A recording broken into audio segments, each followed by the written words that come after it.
நான் பேச வந்தது சொன்னா எங்க நீ என் கூட பேசாம போயிடுவியோன்னு. அப்படி என்ன பேச போறீங்க? பிரபாகரை பத்தி தான். இது அங்கேயே சொல்லிருக்கலாம்ல. சொல்லியிருந்தா வந்திருக்க மாட்டேன். இப்படி பிடிவாதமா விலகி விலகி போய்தான் நடந்தது என்னன்னு தெரிஞ்சுக்காம ஒரு நல்லவர் மேல பழிய போட்டு அவரோட வாழ்க்கையை நாசமாக்கிட்டு இருக்கீங்க. அநியாயமா எங்க அக்காவை கொன்னு எங்க குடும்பத்தையே நாசமாக்குறது அவர்தான். தயவு செஞ்சு அவரை பத்தி பேசாதீங்க.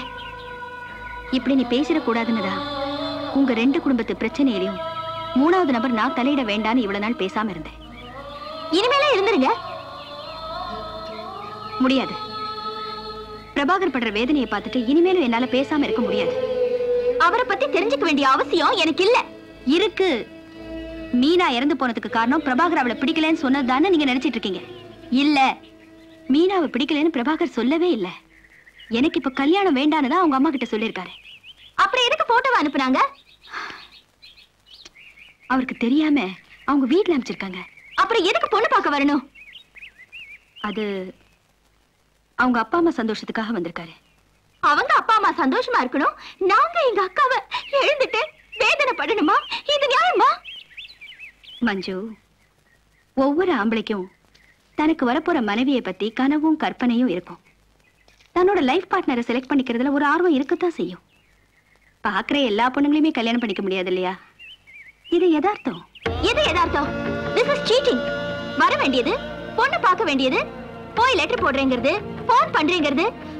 அந்த பொண்ணோட மனசு எவ்வளவு வேதனைப்படும்னு எந்த ஆம்பளையாவது யோசிச்சு பாக்குறாங்களா? இதெல்லாம் அவங்களுக்கு ஒரு டைம் பாஸ். நாம போய் மாப்பிளைய பார்த்துட்டு மாப்பிளை பிடிக்கலன்னு சொன்னா அவங்க மனசு எவ்வளவு வேதனைப்படும். அந்த மாதிரி ஏன் இங்க நடக்கிறது இல்ல?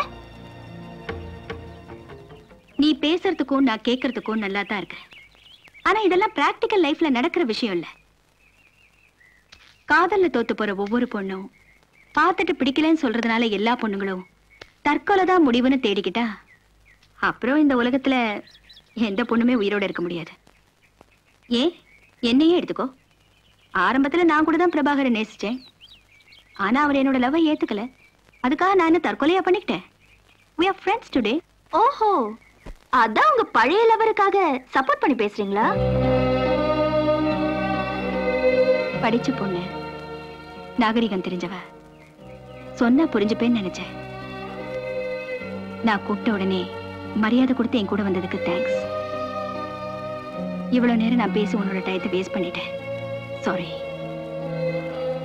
இதோட நான் பேசுறதை நிறுத்திட்டா நம்ம ரெண்டு பேரோட ரிலேஷன்ஷிப்பாவது மிஞ்சும்.